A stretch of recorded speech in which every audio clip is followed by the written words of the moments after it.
চীনা এলাকা পুরোপুরি অচীনা, চিনাই যাচ্ছে না। এই এলাকায় যৌবনের অনেকগুলো বছর পার করছিলাম, কিন্তু সেই এলাকাটাকে এখন চেনা যাচ্ছে না।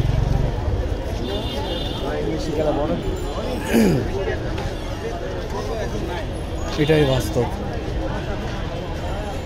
উন্নয়নের উৎকর্ষে ডেভেলপিং আরও কত কিছু মিলাইয়া এই এলাকাটা এখন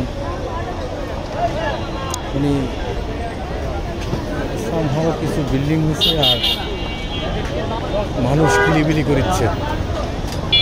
যদিও এই ক্রমবর্ধমান কিলিবিলি করা মানুষের যন্ত্রণাতেই এই এলাকা ছেড়ে দিয়েছিলাম। পূর্বী সুপার মার্কেট দেখুন, আর কি 7 নম্বর মেন রোড থেকে ভিতর দিকে গেছিলাম। যাই হোক, চেনা যাচ্ছে না, অনেক কিছু চেনা যাচ্ছে না। রাস্তাঘাট একটু বড় হয়েছে।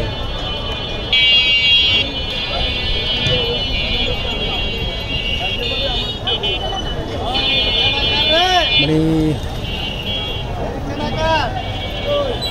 নিজেরই অচেনা মনে হইতেছে। শুধু বদলায় না, এই যে ময়লা, এই জায়গায় যদি ওই সময় অতটা ময়লা ছিল না, সামান্য ছিল। এখানে একটা করে দোকান বসতো। আমি লাস্ট 2005-এর কথা বলছিলাম। 2005 এরপরে আর ওইভাবে প্রপারলি এখানে আসা হয়নি। মেট্রো হয়েছে, মিড টাউন, এটা শুরু হয়েছিল হাসমত কমপ্লেক্স দিয়া। আবার হাসমত যে চলচ্চিত্র অভিনেতা, কৌতুক অভিনেতা, এরপর নানান রকমের চড়াই উতরাই করিয়ে এখন এটা মিড টাউন ট্রেড সেন্টার। আর এই যে পূর্বী সুপার মার্কেট, এই মার্কেটে অনেক স্মৃতি, অনেক সময়, অনেক দরকারি সময়, অদরকারি সময় কাটাইছি এখানে।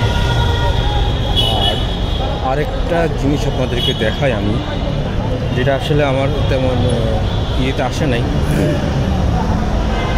বিষয়টা কখনো ওইভাবে আমার খেয়াল ছিল না যে তাদেরকে এক্সপ্লেন করাই। 2005 সালে এই যে রাস্তাটা, আমি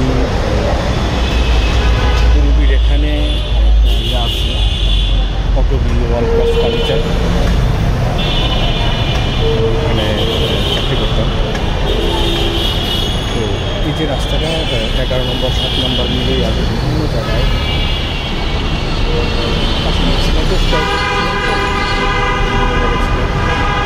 তো আমার যতদূর মনে পড়ে আর কি, 2005 সালে এই যে রাস্তার ওই পারে ইসলামী ব্যাংক হাসপাতাল